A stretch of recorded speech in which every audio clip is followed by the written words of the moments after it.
Okay, people, welcome back to another video. Hope you guys are good. So this is my follow-up on the alleged cult pastor saga, and the drama continues.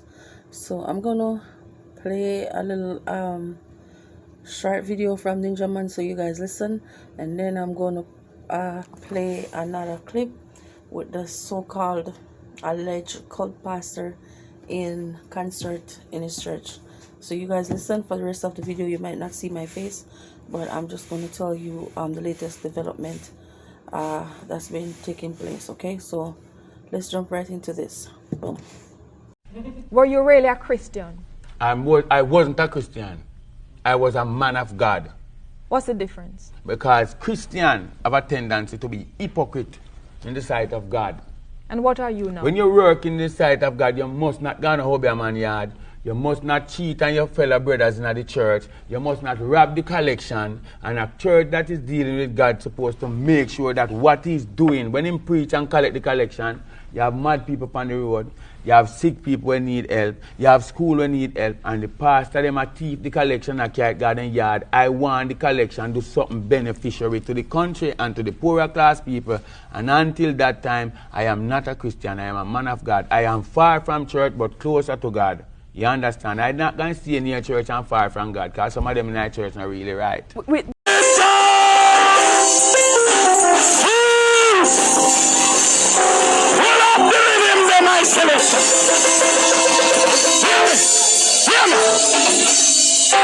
Everybody want to touch us on me. Everybody want to touch us on me.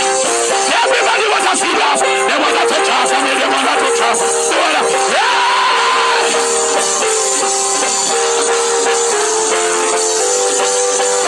Listen to me. Freedom said.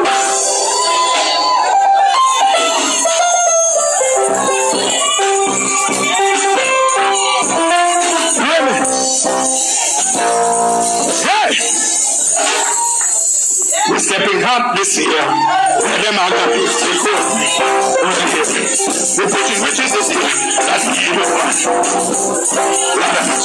We're stepping up. We're praising up. We're living up. We're walking up. We're talking. We're preaching up. We're saying,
So guys, this is a exclusive interview with one of the ex-cult member. they have done this interview with the Jamaica Observer. So I'm just going to let you listen to some of the information that he gave to the Observer about the ark and what took place in the ark. Okay, so in an exclusive interview with the Jamaica Observer, the victim, who asked not to be identified by name, said Smith first called for them to board the ark. Board the ark came just a week after Jamaica confirmed its first case of COVID-19. He told us to take out loans and bring them to him to buy food because the Lord spoke to him and told him that something is coming. That was a novel coronavirus pandemic that was coming. He knew about it. I don't know how he knew, but he knew about it before it came here, the man told the Observer. He then called the ark on March 17. He said that we should all get into the ark because a lot of things are going to happen and the coronavirus is going to kill a lot of people.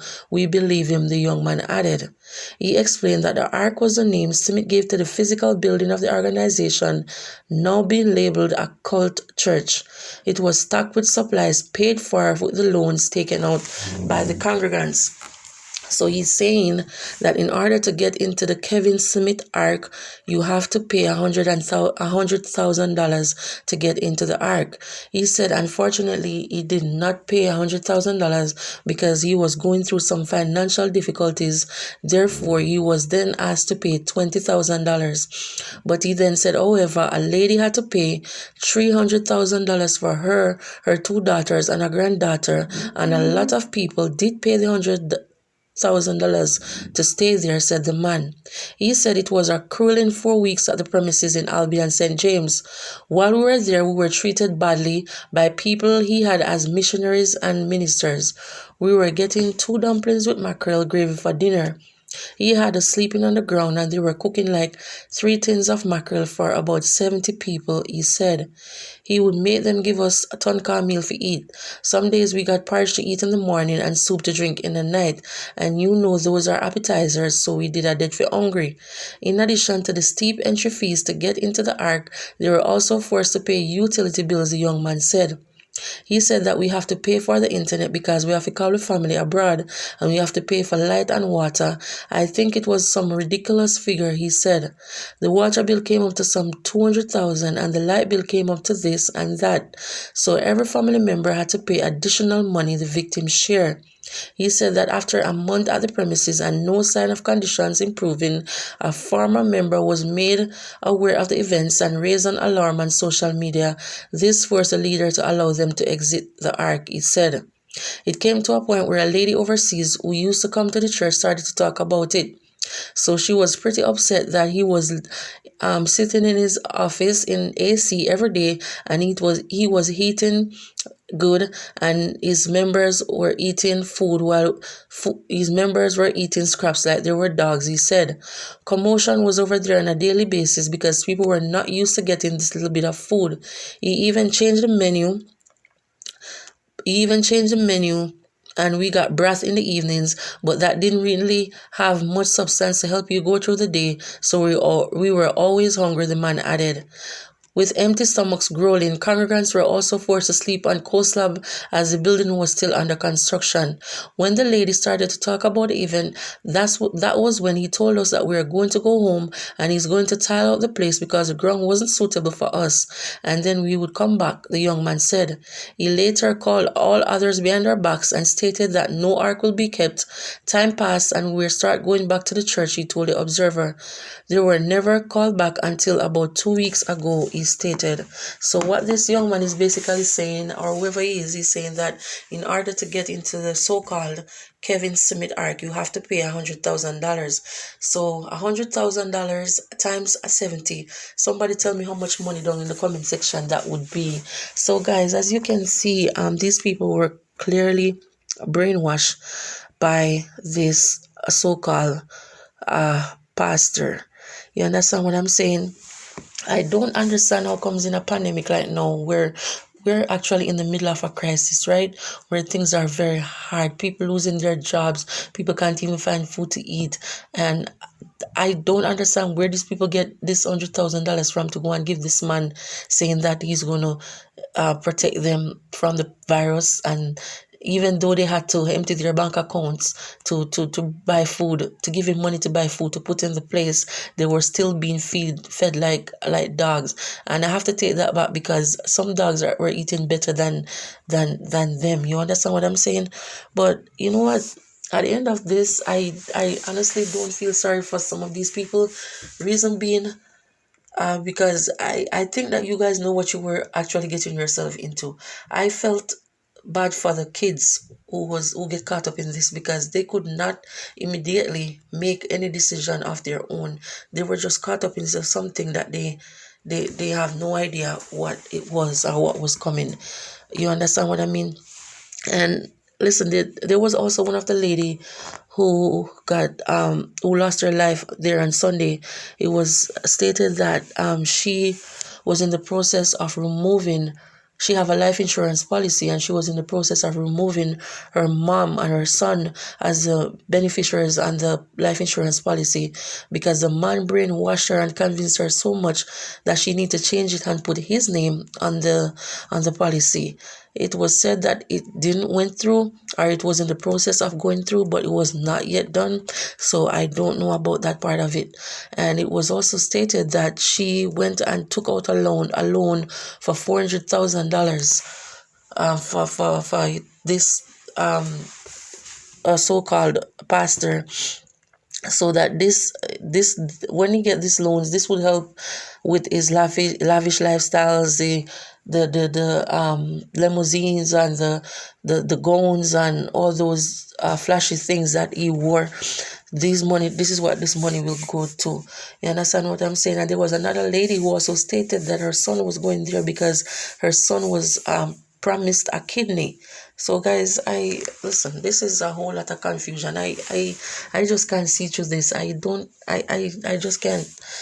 I don't get over this. Maybe somebody need to get a belt and hit me in the head so I could come back to, because I am blank right now. I don't know what to say where this ark, so-called ark, and this money to get inside of this ark is concerned. So guys, I have a voice note that one of the lady who said that she's not giving up on her pastor and her bishop is good, and what she see happen on Sunday night was the work of God, and she see God working, because how many gunshot was fired and none of them never catch him pastor and him bishop and him Dr. Excellency OCD BCQ, whatever it is.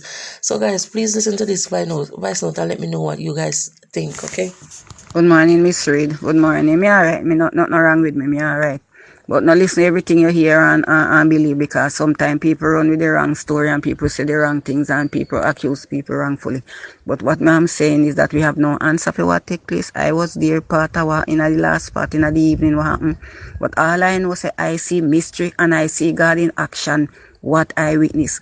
How can you sit down one place and one soldier and police, military, 100 gunshot go at you one time and not one shot touch the man of God? That is mystery. That's all we have to say. What happened is it is not spiritual. It is a demonic attack from some maroon people when car come the Saturday night. Me can't explain to you, but me talk to you. Listen to what you hear, but and everything you have to swallow and accept. But me alright still, me good. We get paper for go a court for breach a curfew act. We were taken to jail. We treated like a king and queen down there. Some of the guys them that was inside, and so His Excellency is still there. But just pray for him. So they may do Jesus and he may come out victorious. So we have to suffer with him and reign with him. Now so you go? Christ.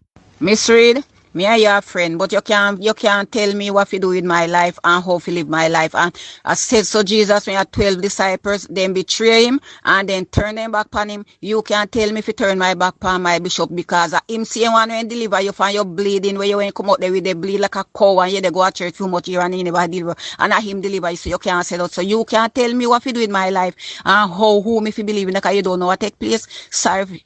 This disappoint you, but I'm so sorry. Goodbye.